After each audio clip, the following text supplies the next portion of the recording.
This is Vince Russo's The Brand.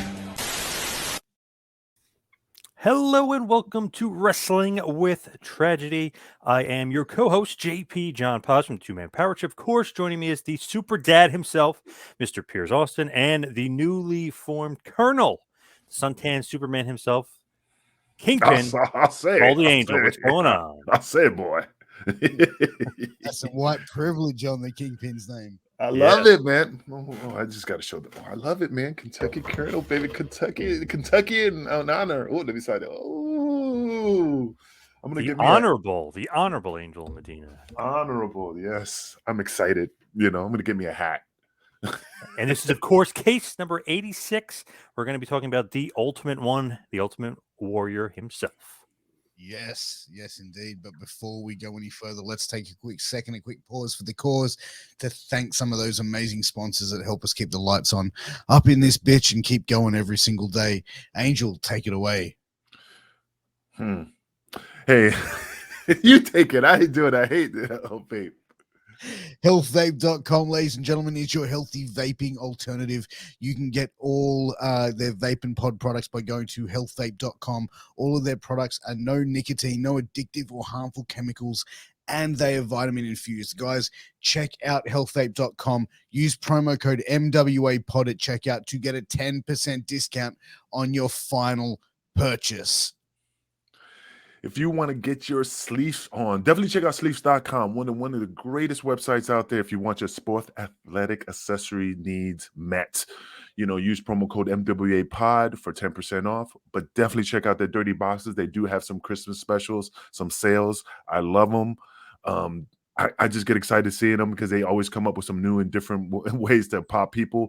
So definitely check out sleeves.com. Again, that website is awesome. Use promo code MWAPOD for 10% off. Now, to correction, I'm not saying I don't like to do health vape. I like health vape. It's just I can't say certain words. So that's why Pierce wants me to do it because I slip up on my words. And it sounds like something else. Yes. Correct. Definitely. Yeah. Your C's sound like G's. Yeah. That's right.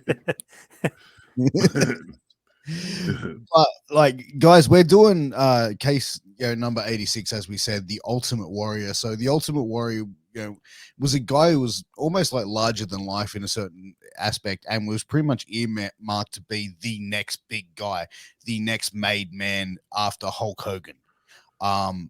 Didn't pan out that way for him due to obvious reasons, and I think that the fame went to his head a little bit, a lot. Over the time, but he also did some questionable things, and there was a lot of accusations and statements that he made relation into racism, homophobic comments, and many others as well. And I'm sure we're going to get into it. But Paz, what did is the first thought that you'd like to cover off on Mr. Jim Hellwig? That he signed up for the Ultimate Warrior University. I could see him being part of that organization. I was just thinking about the Warrior University.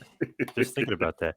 I don't know. With him, it's one of those things. He's larger than life. When people talk about pro wrestling, obviously Hulk Hogan always comes up. They always talk about Macho Man, Piper, and then Warrior, Andre the Giant. Like they all kind of probably right after Hogan always come up. So to say, he didn't have his mark in the business would be crazy because one of the biggest stars of all time, one of those guys, like, okay, he wasn't a great worker necessarily in the ring, but does that even matter? Who even cares? And then you even look at it, it's like, okay, whenever he had a big match, the match always ended up being really good. So maybe he was a good big match performer. Did it really matter about the work rate? I always thought with him, it didn't matter about. They throw that out the window. He's in there with Savage. He's in there with Hogan. Great, memorable matches. We're still talking about him to this day. They happened 30 years ago, and we're still remembering and talking about this guy. So he had a big impact on the business. So people can say the negatives all they want, but I think there's more positives, really, with him. Well, I'll bring up the negatives. But no, I mean, I never really... When I was a kid, I remember I was at SummerSlam '88. I remember when he came out and did I had tickets to that. I was in the nosebleed section, so don't get it twisted. That was a huge pop that he got versus Honky Tonk Man. Huge. Yeah, he did get a huge pop, and they squashed Honky Tonk Man in like seconds. But I mean, like I said, I don't have nothing against Ultimate Warrior. Yeah, he's a legend. He's up there. But I just like you said, he wasn't a great performer. His promos, I never liked his promos. He was just full of energy. I think his excitement, his drive just really just stood out compared to everybody else, and I think that just pushed him to the pinnacle of the business. Because watching him, he was colorful, he was different. But like I said, his work wise was just not up there, to a Kurt Hennig, to a Rick Rude. You know what I mean? I just didn't see it, but he had something. But that's the thing, like as you said, John, he could do those big match spots and do like those big matches and do it together. I think he could do a couple of things well, and he got over to a certain extent. And I agree with you, he was never an amazing performer. But look at Hulk Hogan as well. Like Hulk Hogan, would you consider Hulkster an amazing in-ring technician and performer? Better I than think Warrior, but no, I think he was a solid worker. I mean, again, Hogan was still not a Kurt Hennig, but then when he did the NWO, I don't know, I don't know, he's just a different level compared to Ultimate Warrior. Not saying a level higher, but just probably just a like a fork in the road different, So yeah, Hogan was just kick, boot, punch, kick, boot, shake, shake. I mean, basically a little bit, but he had a little bit more to give than the Warrior, a little bit. Hogan had more of a personality in reality, and I think the Ultimate Warrior was probably a little bit of a screw loose, and and in a world of pro wrestling, who isn't, right? And to be honest, in a world today, like, who isn't a little bit different and unique? But you mentioned his promos, Angel, and like I was gonna say somebody, yeah. A lot of his promos, I found them just to be absolute nonsensical. It's almost like he's putting words together and putting words that like. And that's and I agree with you. That's the problem. When I was a kid, and he's like, I can't even remember the promos, but there was so things like he said things, and I sat there like, what the hell was? It didn't make sense. Like at least Hogan goes, brother, when I go to Venice Beach and I'm hanging and banging and the blood's going through these veins and the Hulkamaniacs. I mean, at least it was like on Earth. I understood that he went to Venice Beach, he was hitting the weights, training, saying his prayers, taking his vitamins. But when he's like, the Ultimate Warrior is up circling the planets of Neptune and in the pits of Mars, and the gods came up the ground and blessed my feet with the finest oils and berries. Then I'm like, what the fuck is this motherfucker talking about? But and you can see when he did Survivor Series, when he's cutting that type of promo, that the guys are just kind of like trying to keep their composure, but you can see him looking at him like, where is this fucking motherfucker going with this shit? Yeah. So it's just funny. I just popped for it. You remember the WrestleMania 6 promo that he cut? If you really listen to it, he basically says he's going to put Hogan in a plane and crash the plane and murder him. It's like, what the hell? Yeah. I've got the promo here, and I'm trying to find the good bit for it here. You just doing the clip and the Hulk Hogan. No, I'm reading it out. Yeah, and he's like, dispose of them, Hulk Hogan. Yeah, assume the controls. But it's crazy. He was so popular, people almost didn't care what he was saying. He was so charismatic, and he had so much energy. You just kind of bought into it, and were like, yeah, he's nuts, but I love it. I don't even know what he's saying, but I love it. Like, he was so over. Yeah. I mean, even if you don't make sense, I mean, like, okay, remember when Macho Man was like, the cream rises to the top, and he's doing all that promo, and he's holding a little cup of creamer and stuff. It makes sense. It's on our earthly plane. This guy was taking not on an earthly plane. Yeah, Ultimate Warrior was taking it to like this, up into the galaxies where people just didn't understand, but I guess people rode with it. But that's here or there, man. But like I said, he's a legend, but I just don't, I just didn't see, like how he was. I was not a big fan of. Without even talking, if he walked into a room, everyone, like 10 out of 10 people would turn and be like, who the hell is this guy? You know what I mean? Like, you would look at him and be like, holy shit, I don't know who it is. It must be a wrestler, or he's somebody. That he just had that aura and presence. So it's like, okay, then he starts talking. You're like, all right, whatever. I'm in. Like, you know what I mean? You just look at him like, all right, I'm in, even though he doesn't make sense. Yeah. Well, him and Sting started out together as like a tag team, and apparently the Blade Runners. The Blade Runners. But when they split, like they didn't speak for like 30. Like I don't even think they ever reconciled since the 80s. because he thought that Sting screwed him over on a deal when the promoter, in regards to I can't remember, but it was a promoter that Sting went to do the show to get the payday and picked up, Ultimate Warrior's money at the time. And then he was like, "Oh, you stabbed me behind my back, no, brother, I just went to, get our money and, fulfill, they put me on the show, something, and he just got hot about it. And that's where it kind of like broke off there. I know Rick Bassman pretty well, who found both guys really from at the gym and brought him in and trained him with Bill Anderson and got him started in the business. He was saying that basically Rick brings him in. He said, I'm going to give you guys a certain amount of money. You guys need to pay me back when you guys start getting booked. Mhm. So Warrior told him, F off. I'm never giving you the money, blah, blah, blah. Sting went to Bassman and he gave him all the money back that was supposed to be split in half. He paid for him and Warrior, gave Bassman the money back, and he said, "Thank you for my start. I really appreciate it." So Warrior, one of those things where it's like, I don't know, you get like a weird vibe from him. Like he's just like, no, I'm Warrior, you're nobody, blah, blah. But Sting, even back then, was very thankful and like, you got me started. Like, thank you. Here, it was, I think it was like $15,000 or something. And he was like, but Rick was like, but you both owed me 75. And he was basically said, nope, here, we owed you the money. I'm going to pay and don't worry about it. But even though Sting and Warrior didn't talk, he felt it was the right thing to do. And Warrior was basically saying, no, you made money off of me. I'm the star. You don't get anything. I mean, the guy was batshit crazy. I mean, he changes his name to Warrior. But was that smart, though, to do that? Because he marketed it. It's just a marketing thing. Well, because Vince was trying to own his name. Yeah. Mhm. So how could you use your rights to your name if Vince owns the name? So he said, you know what? Screw it. I'm going to change my name to Warrior. Now I have the legal rights to my name. He basically kind of outsmarted Vince in a way in the legal team. But did he change his name to Jim Warrior Hellwig, or is it Jim Warrior? No, he's Warrior. Warrior Hellwig, I think, is his name. I think his name is Warrior. I think that's his first name. Okay, I didn't know if it was his No, but wasn't the kid's name Warrior? I think it's his last name. Let me find out. Google it, just curious. Oh, it could be because it is Dana. You're right, because it could be because it's Dana Warrior. That's what she goes by. So I think it's Jim Warrior. Yeah, so he changed his name to his last name. But he owns the name, though, No, regardless. you're right. He just was known as Warrior. He's known as Warrior, but his family's last name is Warrior.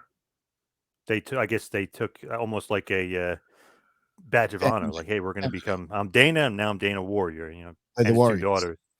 Yeah, because if you think about it, it's just like saying, but he's just Warrior. Yeah, that's it what could I'm be saying. Madonna, but and stuff I like think that. that's kind of genius, though. It's like, okay, how could I beat WWE? There's no way I'm going to win this thing. They technically own the name. Oh, wait a second. I'm changing my name. I've been the Dingo Warrior. I've been Warrior before, so now I'm just going to own the name. So he may be batshit crazy, but legally, I think he was smart about it, and in a time as well where like a lot of this is before, guys really took that seriously about trademarking their names.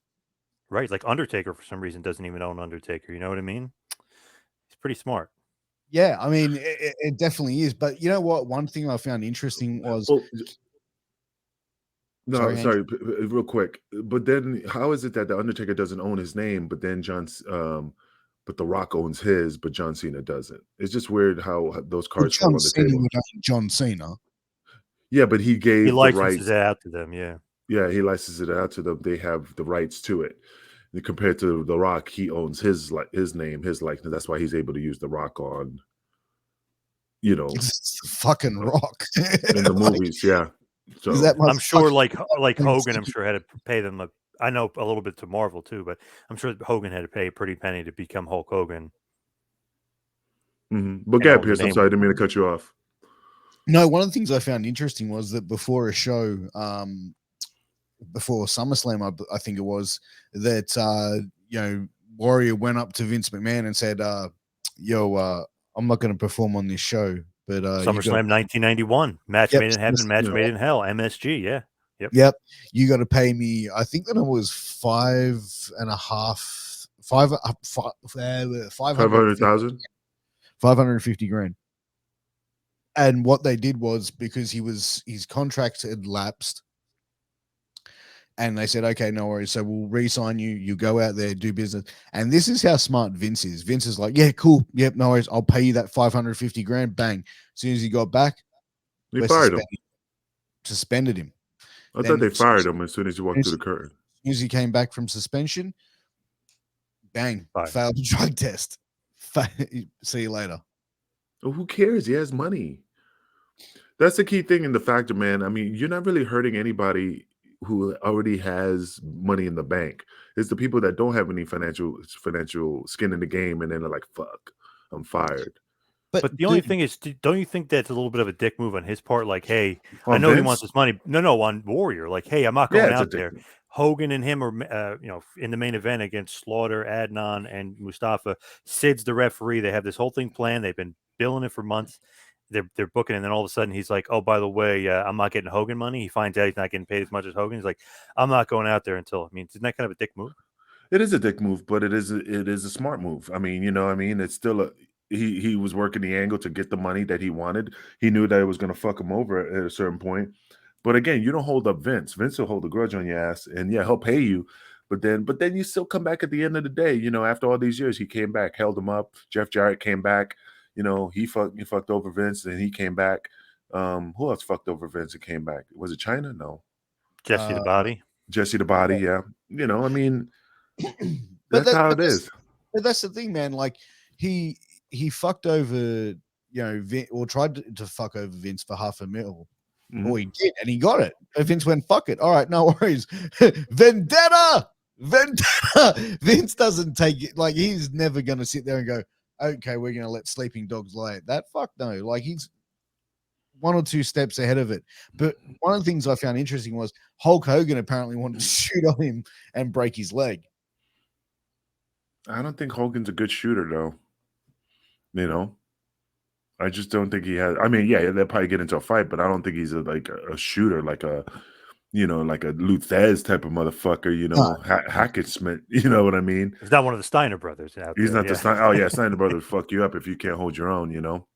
But I mean, he could try, and I don't think Warrior had any skills to like defend against Hogan. He's not a jiu-jitsu practitioner or something like that.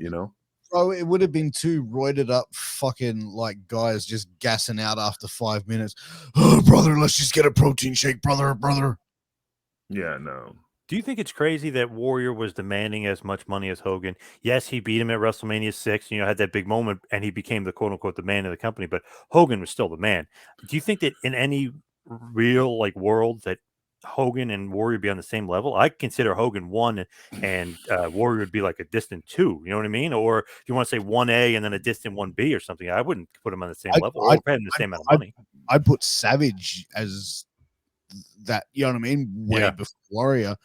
Warrior was a guy that they put in the position. He was given the opportunity to be the guy, and he just couldn't carry the ball. It's as plain as simple. And it's, I'm not saying it to be mean. I'm not saying it to be whatever. I'm saying it to be fact. He could not be the guy. And to be the guy in WWF at that time was a 24/7 job. And it's like shaking hands, kissing babies, going to autograph signings, going to charity events, doing all this, doing photo ops, doing interviews. It's nonstop from sun up to sundown. So I don't know. Maybe he just couldn't handle that pressure, but he couldn't perform at a level of a WWE champion when he was the champion. And that's why he ended up dropping the belt to Slaughter, because it was just a means to an end to get the belt back on Hogan. Yeah, I don't know. I mean,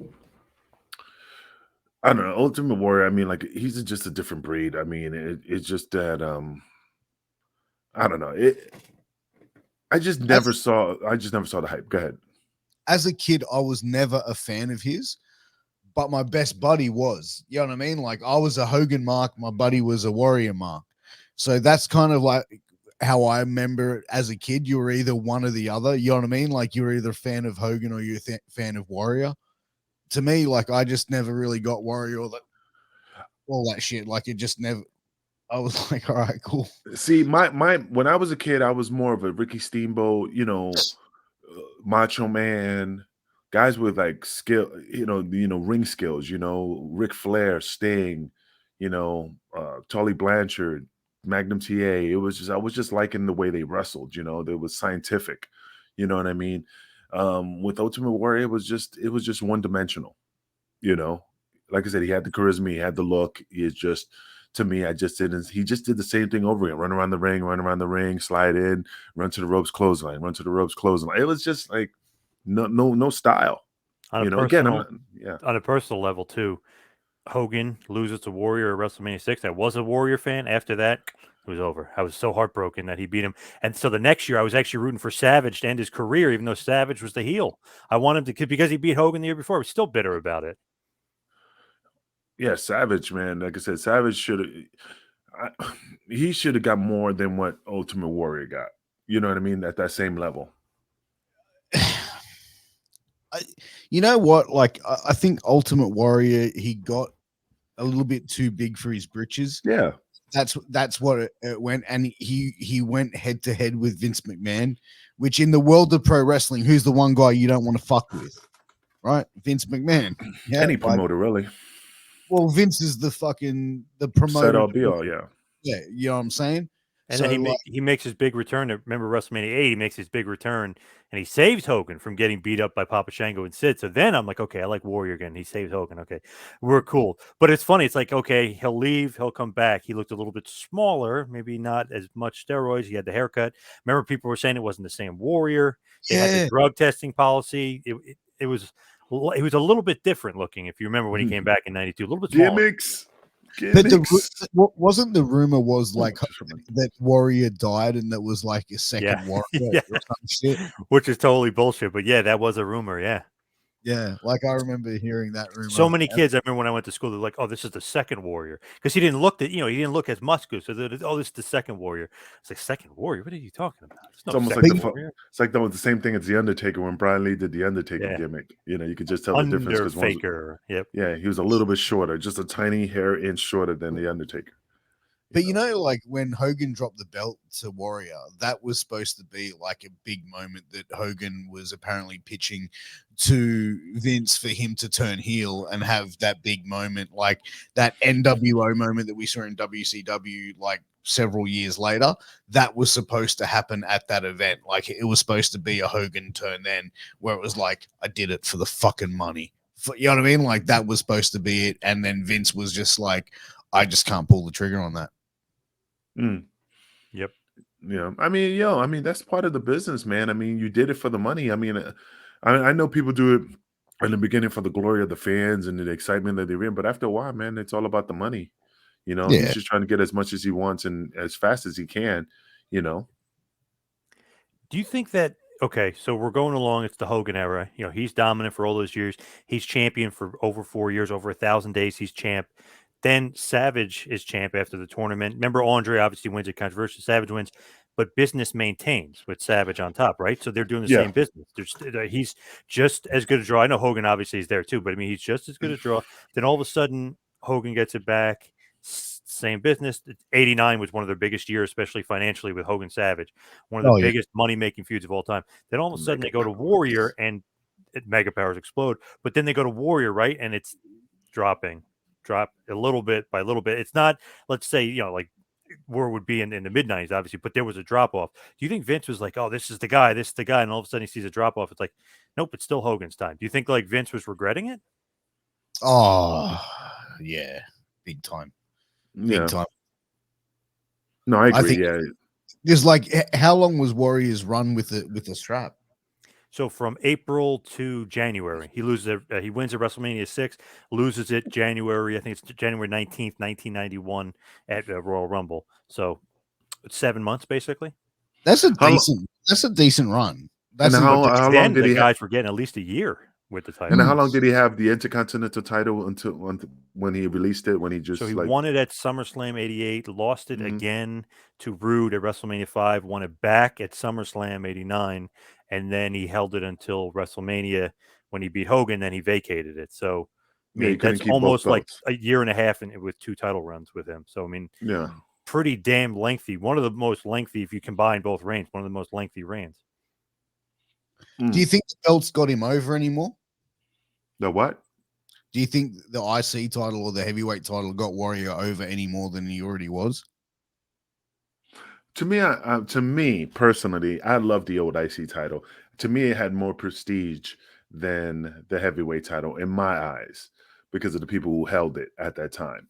The workers' Um, title, bro. But do you think it gave him anything? Do you think he I gained think anything between the I two? think though he did gain when he like squashed Honky Tonk because the guy was champion 400 plus days, the longest running Intercontinental champion. All of a sudden, this monster comes in and he beats him in like 30 seconds. So I think that helped him. But I don't know if like the title necessarily. He's one of those guys who's so over. I don't know if he really needs the title just because Yeah. the fans loved him and he always would get huge pops and huge ovations as soon as that well, entrance theme hit. I mean, he was over. But I don't know if he necessarily needed it. But beating Honky Tonk was big for him. yeah, and I was just gonna go off that. I mean, it's just like Roddy Piper never won a title, but when his music hits, he always got a big pop. He's somebody who didn't need a title. I mean, if they gave him a title, it wouldn't elevate him or lower him in any way. It was just a tool. There's probably just Same more, with more weight in his fucking. Do you in think it. that Vince was thinking Hogan was getting old in 1990? Because he was still the number one merch guy. Warrior was number two. It seemed like popularity wise, maybe I'm crazy, even watching that WrestleMania back, Hogan is definitely more popular than Warrior. Do you think that Vince, misjudging it a little bit, thinking that Hogan was, done at that point? Because he's not even close. He was taking time off to do a movie. I think because that's what happened with the Savage. Like he took the year off to do a movie, and I think he was going off to do another one, like the Suburban or something, maybe. Suburban Well, Commando. Suburban Commando. Yeah. And for the Savage one, he was a No Holds Barred. Oh, Great movie. Rip. Roof. Yeah. Yeah, I do that. I do that with my wife after I have sex and she's tired. I go, "Oof." Yeah, rip them. Yeah, rip 'em. Oh man, I've seen better acting in 80s pornos than that movie. Hey, that movie did pretty good financially, though. No Holds Barred. It doubled their money. Boz, did you watch the pay-per-view when they debuted No Holds Barred, and then after the Yes. movie, Zeus Had the versus cage match. Hogan? Zeus and Savage against. for I some ordered reason, that bitch. I Beefcake, and remember. Hogan, I was like, ooh, I was just glued on it. But Zeus, man. I mean, anyway, that's just a different show. But that was horrible. I mean, if you really look at it now, it's like when you were a kid and watched Batman with Adam West. You're like, oh my god, that's the greatest show. Then when you become a grown man, it's like this crap is garbage. I never knew. That's I how like Hogan this. got Suburban Commando, though, because it made double their money back. So, like, shit, we got to get this guy another movie. Arnold Schwarzenegger didn't want to do Suburban Commando, so they gave it to Hogan. Do you think? Yeah, they should have gave Hogan also a Stop or My Mom Will Shoot. That would have just like took it to the next level. What about when Warrior went over to WCW? Because like I felt like when he went over there, he was there like to me, like looking back, it felt like he was only there for a real short stint. Like 3 months. cup of coffee. Yeah, 3 months. Yep. Yeah. He got paid $1 million for 3 months. And that's it. OWN. Everyone always says, do you think it's true that Hogan just wanted his win back from WrestleMania 6? Do you think that's true? Is Hogan that much of a mark for himself, bro? That's what they said. But if you look at it, though, when Warrior comes in, Hogan is at this point, Goldberg's the champion, but Hogan's all about making money. So, WCW brought back Piper, did huge business. I mean, he's all about kind of, obviously they bring in Savage earlier than that. It does big business for them for years. But I feel like he brought Warrior in to give him something to do because he wanted to make a little bit of boost, a little bonus. He'll get the win back, but he'll make money. People don't remember this, but Warrior, when Steve Austin's at the height of building himself up, Warrior was beating WWF in the ratings for a few weeks in a row. So it's funny. He comes in, he injects a ratings life. People were into the nostalgia. Obviously, his promo goes a bit long. It goes almost like 20 minutes, even though it's supposed to go like 5. But he was beating Austin in the ratings. So you got to give Warrior that. People were into him, like the nostalgia act. Yeah. Albeit briefly. I mean, but also like with Warrior, like after the WCW run, like he kind of just disappeared. Like he never really, like we didn't really see him turn up in any other shows. Like the once WCW, like I don't believe he turned up in TNA where everyone else did. It was rumored though. He was in talks with Jeff Jarrett to do TNA, but apparently he wanted like a piece of the company or he wants more money. Like he's whatever he's going to do. If he doesn't want to do it, you have to overpay him. That's basically it. And that's the case with anyone, I think, especially workers, man. Like they'll just sit there and throw a ridiculous number out. And if someone wants to do it, it's like, fuck. Right. But I think Warrior, like for the like a long part as well, just was a guy that was just like, man, you see the promos and stuff and just go, man, cocaine is a hell of a drug, right? Possibly, allegedly. Yeah. Like, do you remember the promo that he did? And it was like a Survivor Series team, and he had the rockers and shit, and he had a roll of athletic tape, and he's like, "We are one." And he's just like running around each other, like in a circle, wrapping each other in tape. He's like wrapping it around Shawn Michaels' fucking head. Back when they didn't script promos, we know that. Yeah, You can't script that guy. Yeah, I mean that's the thing, man. It's just like I said, I could see it in their face, like their eyes, and how when he cut his promos, they were just like, I got to keep my composure because I'm about to break out laughing, and stuff. And I don't know, like I said, a lot of people thought he was the drizzling shits, but like I said, he had charisma, and yeah, he was jacked to the gills, especially at the age before he died. He was jacked. What know? about the DVD that WWE put out in The 2006, Destruction of the Warrior, which I was was gonna like, say Ultimate Destruction. That's what I was trying to think of. Yeah, it. it's self destruction of the Ultimate Warrior. Yeah, Yeah. which is crazy because they have all this footage of all these guys just like ready, like, all right, Barry Warrior, and then they put it together, the footage. Like they had this screwed supposedly about Brett until Brett agreed to come back. They're like, all right, bury Brett, and then they get all the footage together. I kind of don't like that in a way. It's like they just want to bury the guy. But it's funny, you watch it. Jericho put him over, and Brooklyn Brawler put him over. Everybody else on that DVD ripped them apart. Maybe Edge and Christian because they were at WrestleMania and they they were fans hits, and they were in Canada. They're Canadian, obviously they were WrestleMania 6. But I don't know. To me, I don't like that stuff. Even Hogan's burying him, saying that he wasn't a draw. They had to give him the title back. I don't know. I thought a little bit of a cheap shot. See, and what gets me mad is like I take things personal, and I know it's all about the money and financial gain and stuff, but okay, what I did to you is wrong. I held you up for money, and then you did the DVD, and everybody's burying me, and I'm like, and then I come back, hey brother, I'm sorry. I don't know your sincerity, man. One minute you're burying me, and now you're telling me let's bury the hatchet.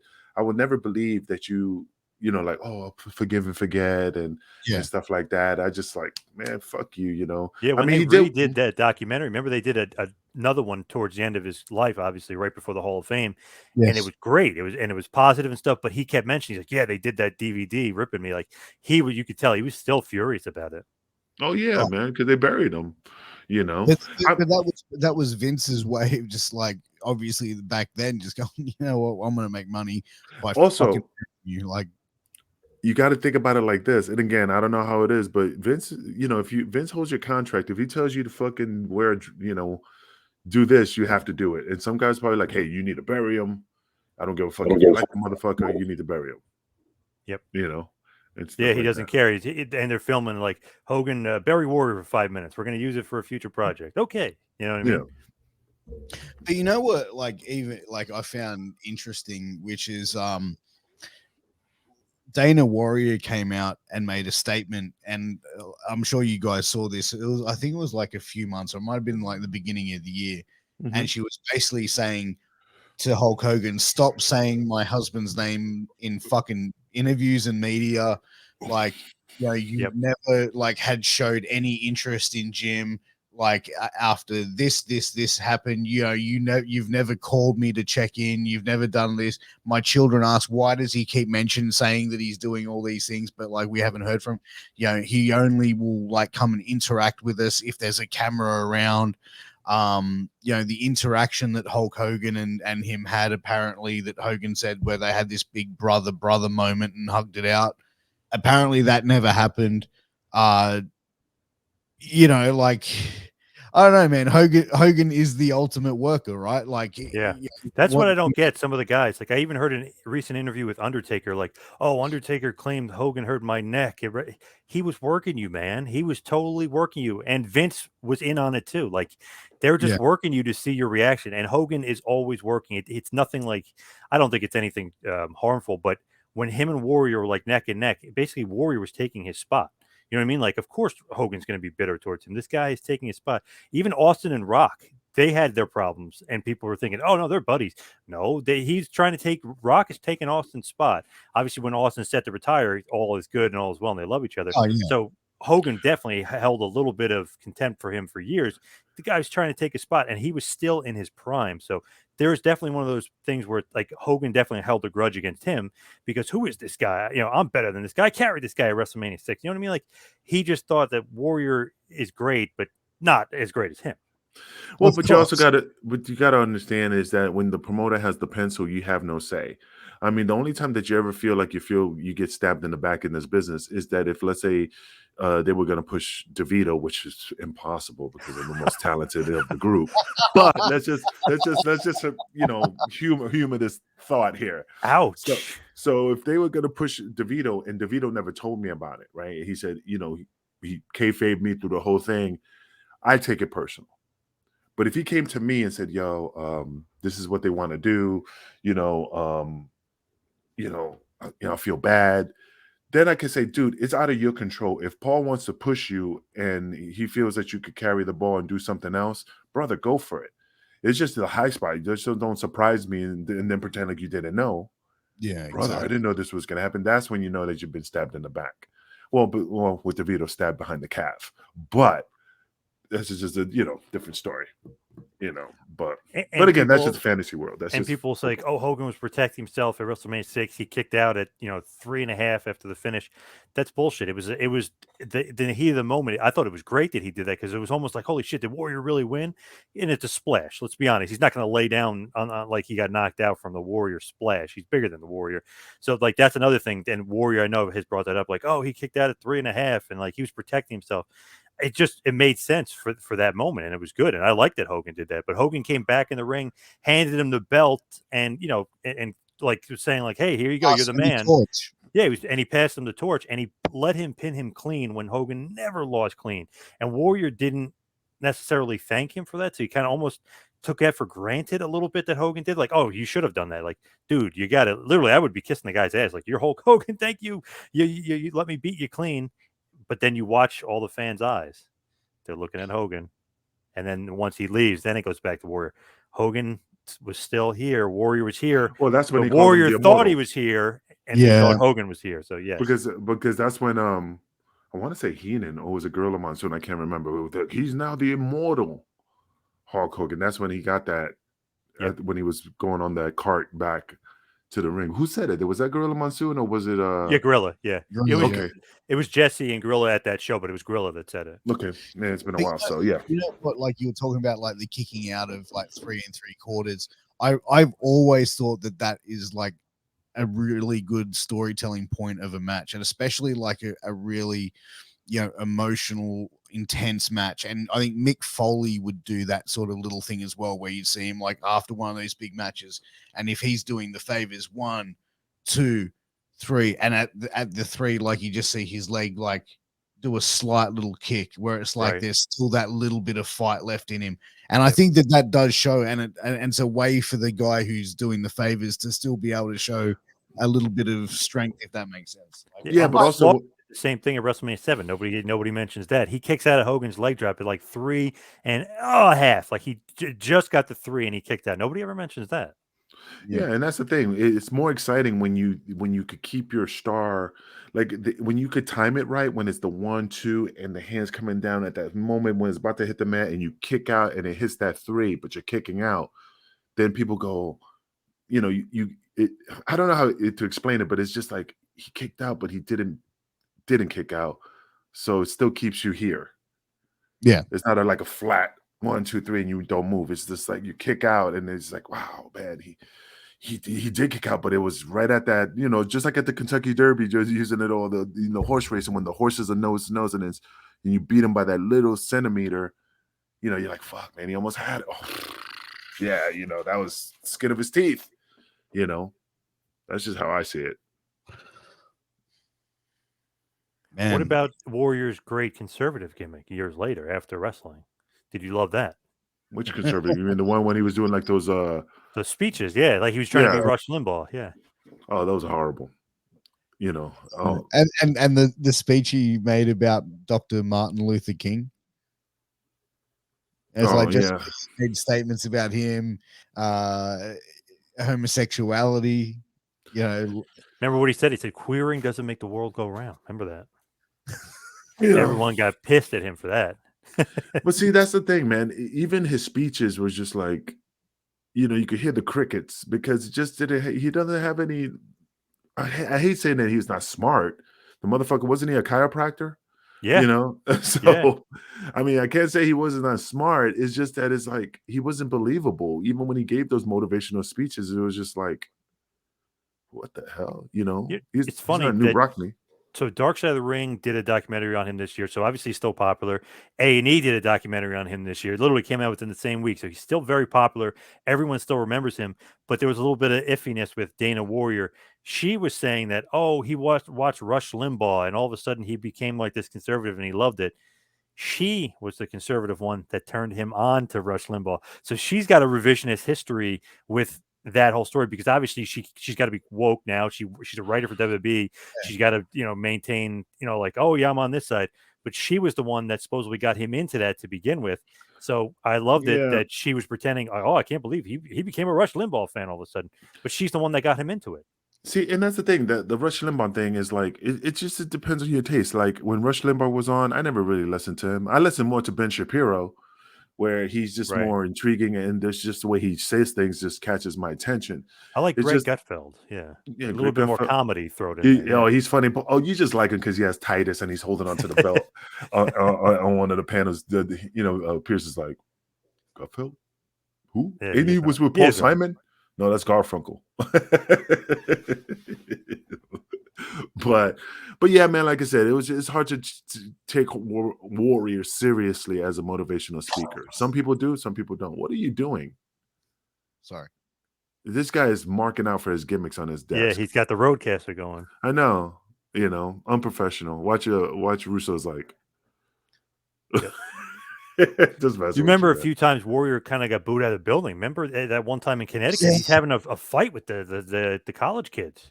I don't remember that one. They were yelling at him because he like kind of goes off at his own thing. He goes, "Queering doesn't make the world go round, you know that." And they're like, "What are you saying about gay people?" They start fighting and back and forth, and he's yelling at them and stuff. Yeah, horrible. I forget what college, but I know it was Connecticut. Just he like lost it. Well, nothing makes the world go round. Hispanics don't make the world go round. I mean, it's just, A weird thing to say. Yeah, I don't know. yeah, it's Where like, okay, I'll be like, okay, and you can say that about anything. So Going then, of straight course, doesn't make the world go round. everyone's like, "Oh, he's racist." Then he's homophobic. Then now he's he's painted in a certain light by the woke cancel culture people. But who gives a shit? I mean, that's the thing. I mean, that's his opinion. You respect his opinion. I mean, if he's homophobic, that's his business. As long as you don't touch nobody and do anything to hurt him physically, I mean, it's part of being free to say what you want in today's world. I don't know how it is in Australia. If you could speak out the way you want to speak out, if not get punished. I'm not saying you live in but everybody has different rules of how things are handled. But here you can say what you want and fuck woke. That's just my opinion. I mean, now I'm canceled. Watch me fall off the Yep. screen. So Warrior got fired basically in 91, basically. Then he comes back in 92, gets fired again before Survivor Series of 92. They bring him back in 96. He gets fired again towards the summer of 96. I mean, him and Vince have this back and forth, but supposedly him and Linda had this great relationship. And he was very friendly with her, but it just him and Vince couldn't get along money wise. He kept getting fired. In 96, he said that his dad had died and he was taking time off. And then you find out he never spoke to his dad. Like, he was definitely on his own planet sometimes, I think. Yeah. Now, the Warrior University, I can't remember the year, but I mean, between those times, I mean, of course, he was still doing the Warrior University. Which was awesome, by the way, yes. Oh, dude, I saw a documentary. Not Imagine to getting promote trained by him. Imagine that. I think it was more motivational. Bullshit, though, and working out and stuff too. But I mean, he would do the wrestling, but he would do the workout tips and nutrition and stuff, which obviously he was the best at. Yeah. How much was it? Because I remember seeing shit. Let me look it up. Wasn't it expensive? I'll look it up. I want to see what it was. Would you say Warrior had the best physique ever in wrestling? No. Who I think better? Rick Rude was. Oh, yeah, Luger, maybe Luger. It Kerry depends. Von Erich? Best physique, like size, muscle, like there's so many different factors. Just Like, your just initial look, like, oh shit, like this guy is like Luger, would be like, oh shit, this guy's got no body fat, he's huge. This guy's a monster. Kerry Von Erich, like, oh, this guy is Jesus Christ. I gotta throw Warrior in there. yeah, definitely, man. He was a jacked motherfucker. He was definitely juiced up to the gills. But I think overall, man, Warrior was just one of those guys that was just probably a little bit mentally unstable. Years of like gimmick abuse, and the years and years of the juice and everything like that. But what I do want to touch on is the final gimmick, the final thing when he got inducted into the Hall of Fame. He came out to Monday Night Raw, and his speech was like, it was like, $5,000. Oh, damn. Back in it was in Scottsdale, Arizona, and this is like in the 90s. So yeah, it was $5,000 to get trained. And it said roughly, the school for roughly $5,000. So that motherfucker would be like, oh, I thought it was $5,000. Oh, you forgot the fees. There's fees involved. Because I hate that when they say, oh, it's only $20, and they go, oh yeah, but there's warrior tax and there's universal tax and and all this bullshit. Yeah. But anyway, a Warrior University, roughly $5,000. And I don't even know how long it is. Go ahead, Pierce, you were saying? Yeah, so what about his promo? Like, he died the next day and had the heart attack, man. Like, he came out there and it was like, does this emotional speech. A man breathes his final breath, and like literally the next day he passed away. Like, I don't want to say like it was a premonition, like he knew he was going to die or whatever, but it was sounded like it, didn't it? Yeah, like the words that he said, it was almost chilling to go back and listen to. Not like once. Yeah, especially the day after when you find out he's dead, and you go back and you watch it, like, holy shit, did he know he was dying? Like literally like that. I know he was saying that his father, I guess, died, and then maybe his grandfather too, around that same age, 54, 55. I know he was 54. Yeah. So it was like, did he know that? And then obviously all those steroids and stuff, he knew. He had a little bit of a heart condition. He was sweating a lot. When he, what I mean? Like I don't know, it was odd. It was like, holy shit, that might have been the best promo he ever cut too. if you look at it, it's like, man, that was like prophetic. Holy crap, emotional as hell. It was, and that's the thing. Like he was known. Like we're spoken about his promos. He was known for his promos because they never made sense. This one was kind of like made too much sense. Yeah. It made sense after the fact, though. Right, like, right. Like if you sit there and watch it live, you're like, each man breathes his final breath. Like, what the fuck? You know what I mean? But like once his death transpired, that's when it was like, holy shit. Yeah, the next day, and fucking dropped dead in the lobby or in the front of the hotel. And another smart move, he made up with them right because as obviously he knew something, so he makes up with them at the perfect time. He gets his wife a job. They save his legacy. They put out a DVD and they promote him. They actually say he's a member of the Hall of Fame.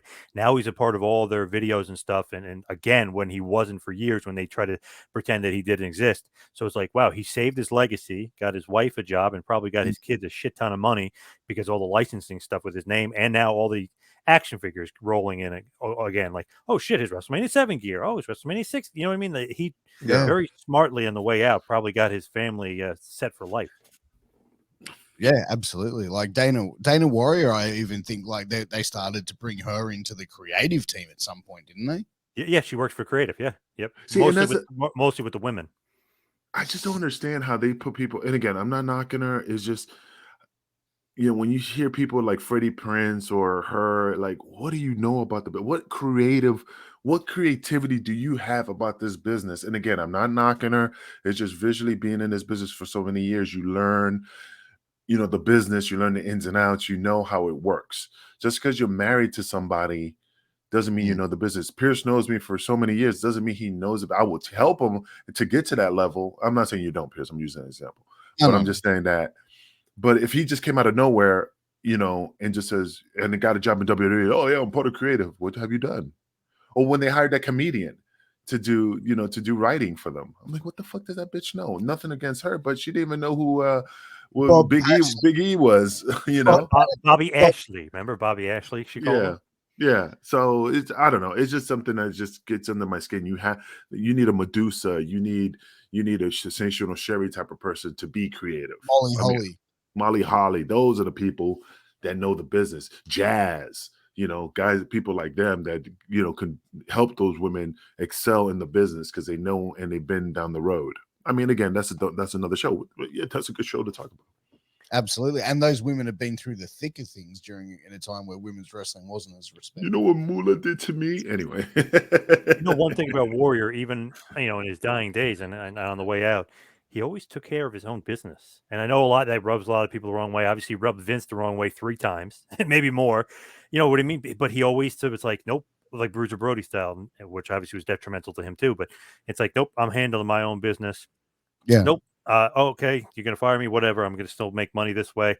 Oh, you're not gonna give me my name. I'm gonna make sure I own my own name. Like, he always handled his own business. Didn't job a lot either, which kind of kept him strong. Even though I'm sure they would have loved to have him job a few times to somebody. Even like, hey, Brett, it's the Bret Hart era. Maybe put over Brett. Nope, not happening. You know what I mean? Like, it's something where he's gonna put over the next guy, but he always protected his own shit. But that's being selfish as well to a certain extent. Like, if you're not prepared, you got to be a little bit, right? Yeah, but you know what? Like, I get it, and like people called Hogan, the guy that was like the gatekeeper and he buried people and stuff like that. But if you're in that position and you are that top guy, are you going to let someone come in and try and take your spot? Fuck no. Of course you're going to be bury him. Of course you're going to be political. You're going to do what you're going to need to do to make that top money for as long as you can to set yourself up for the rest of your life, or to set your, you know what I mean, to have some money in your bank account when you can't do this shit no more. Yeah, no, I agree. I absolutely agree, but again, it's not like I said before, it depends on how the wrestler who's going to take your spot handles it. If he's doing it sneakily or he's being transparent and telling you, hey, this is what they want to do with me, because that's not his fault. It's Vince's decision what he wants to do with you. Because if you say no, you're out of a job. So I know this is a business where, you have to make money and everybody's in there for themselves. But as long as you show a sense of transparency and tell the guy, hey, Vince wants to do this with me, or, whatever promoter wants to do this with me, and I just want to let you know, then you have to give the guy the respect, Oh, 100%. But I think, guys, that is the end of the episode. We have wrapped it up. Let's take a trip around the block and tell our final thoughts of this case.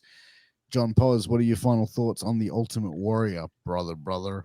Sad to see, obviously only died at age 54, which is nuts. Way, way, way too young. But such a legend of business. Like I said, they're still doing documentaries 2 at a time, a year, it seems like, for this guy. So he's still still popular, one of the most charismatic guys ever, one of the most best bodies ever, one of the best physiques ever in wrestling. To me, any big match, he was a big match wrestler. You could say he's not a good worker. Well, all the SummerSlam matches, Savage, Rick Rude, were always big time. They were always great. His match against Hogan at WrestleMania was awesome. His match against WrestleMania 7 against Macho Man was one of the best WrestleMania matches ever.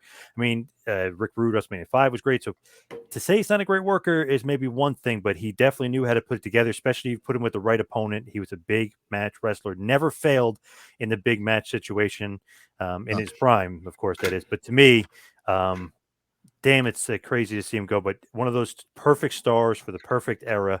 You can't compare him to Hogan because Hogan's on a different level, but decent draw, of course, and definitely huge popularity, one of the most over guys. But to me, icon of the business, huge star. Still talking about him today. That's the stamp and the legacy right there. I mean, still talking about this guy to this day. And his big run was 30 years ago. So I mean, Warrior was awesome, but in the same respect, very confusing at times. Obviously, could have had a longer run, could have had a better run, could have done better business, could have communicated better. Glad to see, though, he did get in the Hall of Fame and his legacy was saved by himself, really, and the WWE. Colonel? Well, just like Macho Man, he says a cup of coffee at the big time, But no, I mean, look, like I said, he is a legend. He is respected. He's done a lot. He will always be remembered for who he was and who he is. Like I said, I was never an Ultimate Warrior fan. To me, I don't know. There's a lot of great wrestlers out there that deserve more accolades than Ultimate Warrior. But of course, it's just how the cards were dealt, and don't take anything away from him. That's just my opinion. but he will always be remembered as one of the greats in this business. But as a talent, talented wrestler, he was way at the bottom of the shelf. He was he was good, but marketing himself, promoting himself, he was just a good marketer, and he knew how to work the angle, and that's all it is how to work the angle, and having people's attention, which he did.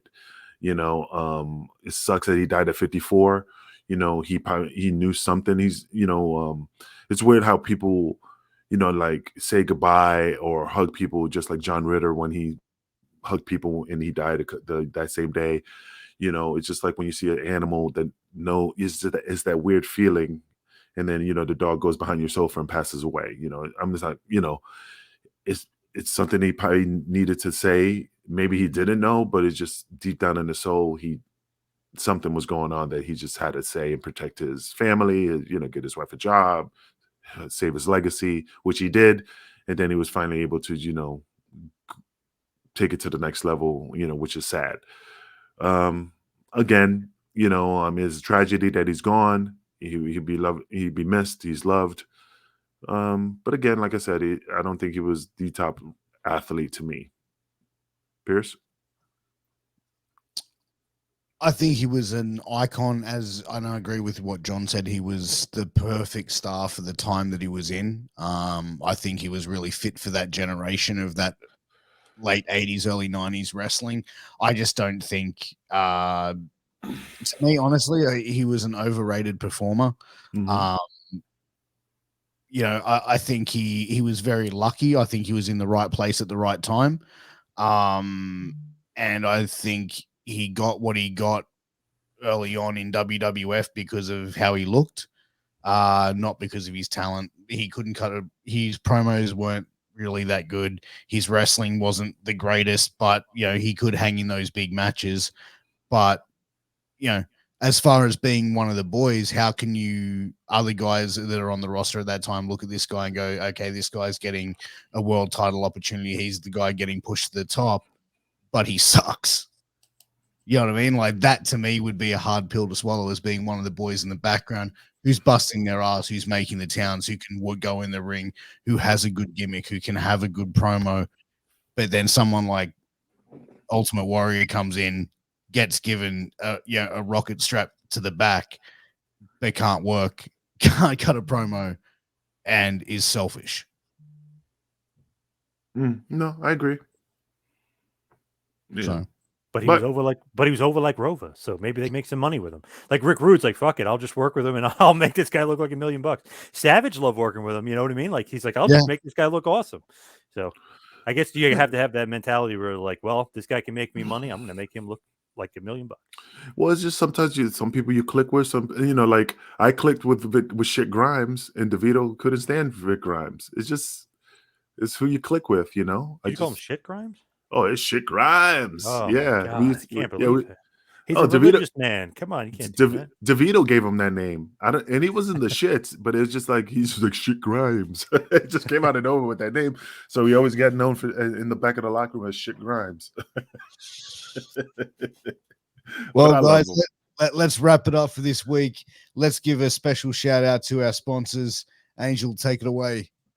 Oh, man, absolutely. Definitely check out sleeps.com. Great company out there. If you definitely need your sports accessories, definitely hit up sleeps.com. Use promo code MWAPOD for 10% off. They got the arm sleeves and headbands. They got mouth guards. They got anything that you need. But, of course, definitely check out their dirty boxes. They do have a sale going on for the Christmas holidays. Definitely, again, use promo code MWAPOD on top of their discounts on their they're still having a Black Friday sale still. So check out sleeps.com. Tell them Wrestling with Tragedy sent you. And next up, we have healthvape.com. Ladies and gentlemen, healthvape.com is your healthy vaping alternative. All of their products are no nicotine, no addictive or harmful chemicals, and they are vitamin infused. So guys, head over to healthvape.com, use promo code MWAPOD and get a 10% discount on your final purchase. But guys, also make sure you go and check us out over on the Russo's brand. That's patreon.com/RussoTWC. Get an exclusive first look at all of our shows. You can also find our back catalog on all your podcast platforms and on YouTube. Just search Wrestling with Tragedy. Hit that subscribe button, hit that share, like, comment. And guys, next week we will have case number 87. And it's going to be another whirlwind of an episode. But, what a slobber knocker you was gonna say? It was a freaking Oh. slobber knocker. Another gonna be a shrimp on the slobber- barbie. Yeah, mate. Yeah, mate. You know, Dingo ate my baby. A horrible Australian accent, you know. The But anyway, dingo ate your baby. Yeah, baby. Yeah. You know, they'll probably shoot me in Australia if I try to talk like that. You Kinda, fucking hankers. But I will give myself a Mick Dundee hat. I love Mick Dundee. What do you think of Crocodile Dundee? John Paul's? Good movie. I like it. See? Classic. The first one, yes. The first one. Pierce can't stand it. That's not how Australia is. Don't ruin my fantasy. No, that's exactly how it is. No, that's right. There you go. Absolutely. But anyway, man, again, you fans out there, thanks for showing up. We do appreciate you. We love you. Thanks for supporting. We definitely, made 2021 the best year ever. And I wonder how 2022 is going to take off, Absolutely. Hell yeah. Till next week. We'll see you guys very, very soon. Take care. God bless. Queer doesn't make Peace the out. world go round, baby. Peace.